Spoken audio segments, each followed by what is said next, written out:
and welcome to Take a Sip, the monthly YouTube show about everything SIP.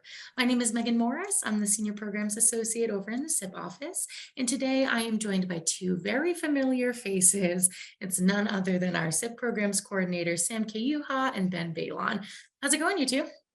It's going great. Thanks for having me on the show. Same here. Excited to be here. Yeah, of course. I'm glad to have you both here. So, as many of you faithful viewers know, our SIP applications are going to be open on April 1st. And these applications include the Beacon, the Gratitude, and the Spotlight Grant, as well as the first step for the Impact Grant, the Impact Intent.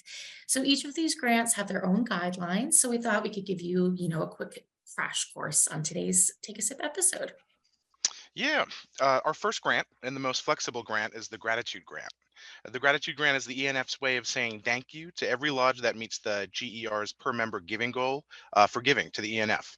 To be eligible for the Gratitude Grant, a lodge must meet the per member giving goal by the end of the prior fiscal year. There's also three $500 bonuses available, which are based on membership support, Fidelity Club membership, and participation in the Chair Challenge. That's great. And Ben, how can a lodge hypothetically check to see if it's eligible for a gratitude grant? Yeah, it's pretty easy in the gratitude grant section of our website, but lodges can check their eligibility using the lodge per member donations report, which we will link in the comments. And lodges have until March 31st to make the per member giving goal of $4.80. After April 1st, the SIP participation report will also show whether a lodge is eligible for a 2023-24 gratitude grant and for how much.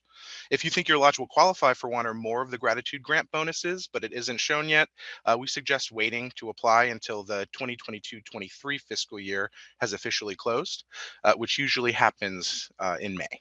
That is a very good call, Ben. Gratitude grant applications are open all the way until January 17th in 2024. So there is plenty of time to apply, even if your lodge has to wait a month. We want to make sure you're getting all of the money that you worked hard for this last year.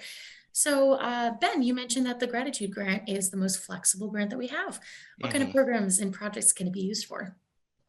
A wide variety of charitable projects. Lodges can use a gratitude grant for an active project like building a playground for children with special needs, or assisting in adoption days at an animal shelter, or they can be used to donate directly to 501c3 nonprofit organizations.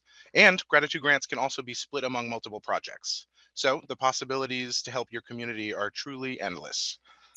That's awesome. Thank you so much, Ben. Now let's pivot and talk a little bit about the Beacon Grant. So, Sam, what can we expect from the Beacon Grant this year? Well, Beacon grants are available to every lodge, and they're still worth $4,000. They should be used for active lodge-led ongoing projects. Over the past few years during the pandemic, Beacon grants were allowed to be used for donations to provide direct COVID relief, like to organizations like food pantries or homeless shelters. This year, we're expecting lodges to return to active in-person projects with the Beacon grant, which means that while we will still allow donations under this grant to organizations providing COVID relief, we will require some sort of active element of participation, like volunteering with a partner organization. Okay, that's great. That makes sense. And what kind of projects can be approved under the Beacon Grant?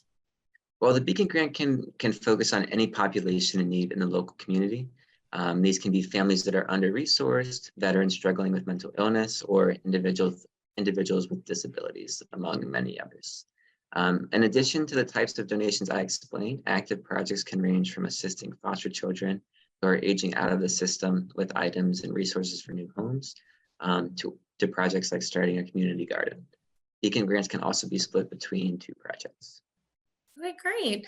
I'm glad to see that the Beacon Grant is still being able to be used for two different projects. That seemed very successful this last year. And we also, speaking of changes, we have a couple changes in the Spotlight Grant. Is that correct, Ben? Yeah, that's correct. Over the past few years, we've seen food insecurity increase in pretty much every American community. So we've kind of revamped our seventh project type to be hunger relief, where a lodge can use their $2,000 spotlight grant to combat food insecurity in its community. Great. And what kind of projects would fall under that project plan? But we have a lot of lodges that use their spotlight grant to provide food baskets directly to families or work with school districts to distribute food to children over the weekend or during school vacations. Some of my personal favorites, lodges that participate in starting a community garden or hosting cooking classes, or delivering food to seniors who are homebound. And lodges are also able to donate directly to organizations combating food insecurity, like things like soup kitchens, food pantries, organizations like Meals on Wheels. All right, great. Yeah, it sounds like any lodge can really adapt that to fit into their community and make the project their own. Exactly. And we still have 6 other off-the-shelf projects a lodge can choose from for its Spotlight grant. 3 of those projects deal with veterans experience homelessness, and 3 involve progressing family literacy. That's right. And you, as viewers, can find in-depth descriptions of each of these 7 project plans at our website, elks.org/CIP. Otherwise, every lodge is eligible for a Spotlight grant, right, Ben? Correct. Yep, lodges can also merge Spotlight grants with the Beacon grant to increase their Beacon grant project to a total of $6,000. Well, $6,000 is a huge amount, and it is more than half of the largest grant that we have available, the Impact Grant. And so the Impact Grant is $10,000. They're competitive grants that every lodge is able to submit for. And the application process for the Impact Grant is a little different than our other grants that we have here at the CIP. It's 2-tiered, meaning that a lodge must first submit an impact intent to be considered. And then select lodges are then invited to submit a full application. And Impact Intents will also open up on April 1st, correct? Yeah, that's correct. The impact intent is essentially, like an elevator pitch for the proposed project. It's very short, it's 3 questions long, and it can be found on our website under the Impact Grant section. Do you have any advice for lodges who wish to submit an Impact Intent? Yeah, of course.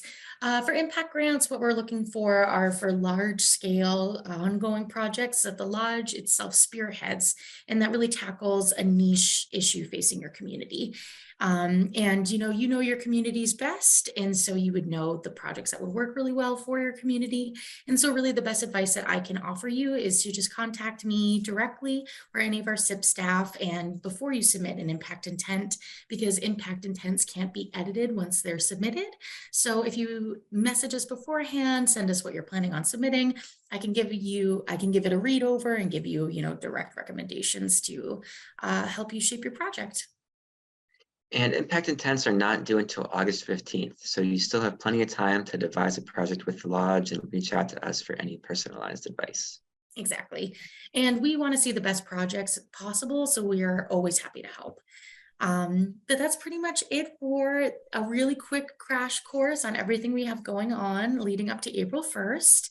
Again, the impact intents are due on August 15th, so a little sooner, but the Beacon, Gratitude, and Spotlight grant applications are all due on January 17th, 2024.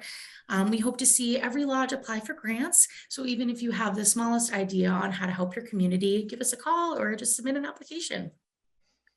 Thank you all for joining us for this episode of Take a Sip. This has been Sam Kayuha. And I'm Ben Baylon. And I'm Meaghan Morris, and we hope to see your grant application soon.